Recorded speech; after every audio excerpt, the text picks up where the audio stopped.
So I wanted to talk more in depth on the Duel Overload spoilers and stuff because I think that this is a cool set. Alright, let's dig on into this, shall we? I don't have anything else to really add.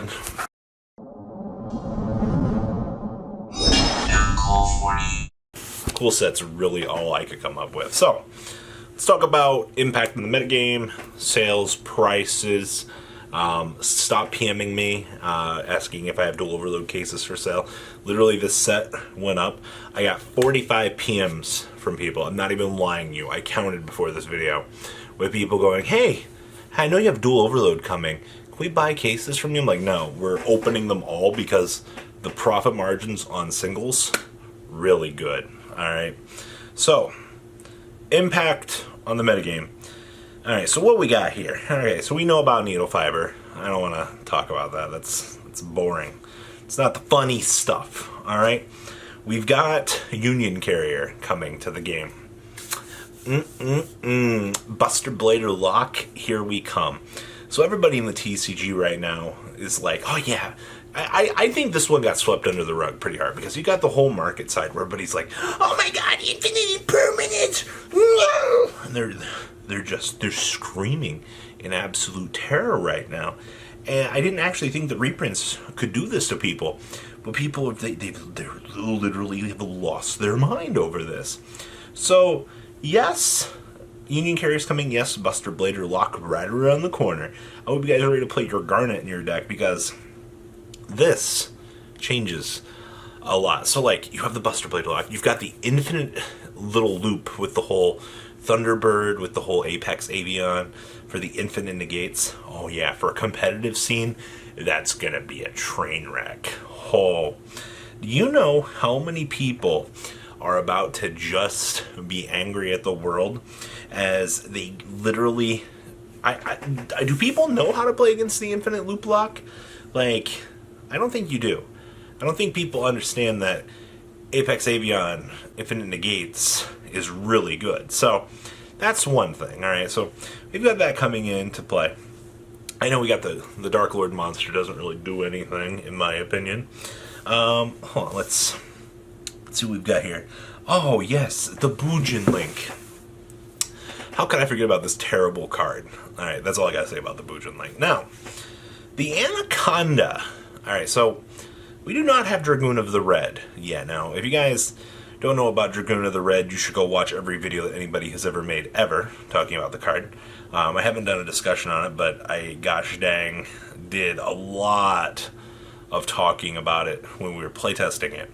The card warps the whole format. Like, the fact that you can just do your whole play, make the Anaconda, use Anaconda's effect to send the Red Ice Fusion to the graveyard to allow you to combo set it up, is dumb. Now, the thing that Anaconda is probably going to see play for in this format, Shadal's going to be packing it in. Now, if this is going to be one of those cases of, well, I can't get to the card, but I can stick 2 monsters on the field, and then I can combo off with the Anaconda. It's like an extender. Now, Anaconda has 500 attack points. It's not necessarily the strongest tool in the shed, but it's definitely one that's going to get the job done for a lot of players. So it is something that you are going to be you need to be aware that decks are going to be able to do this. Now, Shadows might not even go towards the Anaconda. We'll see. All right, there's also Super Poly, Instant Fusion. Pretty sure it can do Instant Fusion. I don't think we can do Invocation because it doesn't have Fusion in the name, which, I mean, okay, but as long as we can do the big ones, yeah, alright. But yeah, Anaconda is going to start warping the format a little bit. Like, we're getting such a large injection of cards into our metagame at once that it's actually kind of crazy, just kind of what to expect out of this. So yeah, there's that. Now, we're also getting the DDD Link monster. What is it? King Gilgamesh. This is the guy that allows you to set the pendulum scales from the deck. We've been seeing people start to buy out and try to start hoarding high rarity DDD stuff and DD. It's good. We're still missing Reiji, which I believe is a manga promo, so good luck ever seeing that anytime soon. But the card is good. I can't I can't not sit here and go, yeah, like, it's not going to push DDD a little bit more. Yeah, people are going to attempt to play the deck. I don't know how good it's going to be. Don't get me wrong, but we'll have to wait and see. People like messing around with these cool, crazy decks. We're also getting the 10-year link for... Yes. Now, that's for the fun little stuff. Now, reprints. A serious budget discussion here. Alright? We actually have Magical Muskets getting two... it's getting the two best reprints that they needed. Starfire and our boy Caspar.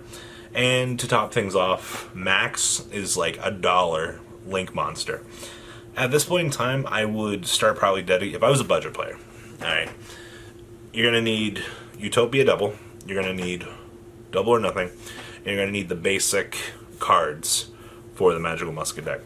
I would actually start heading down and start picking up everything I could for this, because this is a good budget opportunity being presented to the player base. Like, I would not be surprised to see a slight rise in representation for this deck. So good news, budget players, you got one out of this. Alright, you actually got a cheap, affordable options to you with this. Now, I also saw that Cyber Emergency got the reprint in here.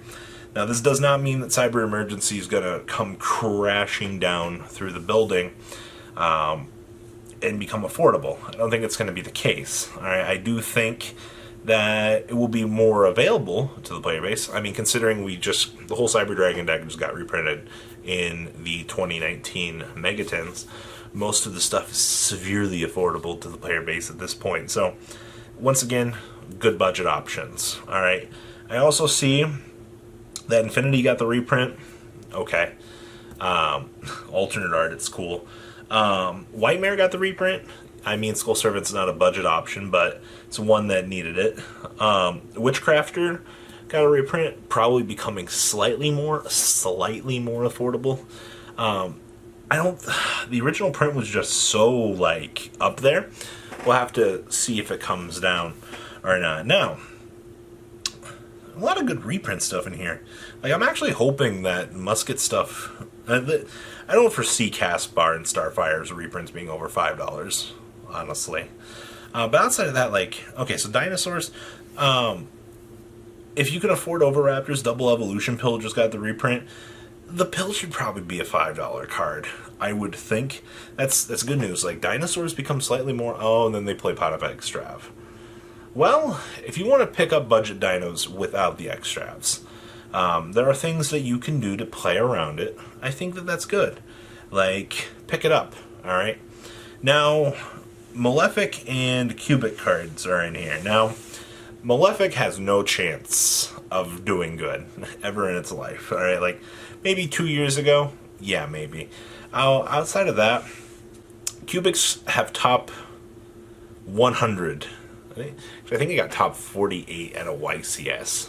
What was it, Anaheim? No, it was some big, yeah, it was a YCS in Cali that it got like top 48 or top 60 or something like that. This deck is very rogue. It's not like tier 2 good. It's definitely tier 3 good, but this deck, for as long as it's lived, it's a high roll deck. If it high rolls for the entire day, it can do good. Like, their boss monster is fantastic, but it takes a special kind of day to get this deck to do something. So the new support adds a little bit more consistency into the deck. I'm personally looking forward to that, but honestly, the deck still is going to continue to struggle out here with a lot of its issues, but we get a little bit more fun out of that. So, we have good impact on the metagame. Check. Cheaper, affordable cards to the budget players. 100%.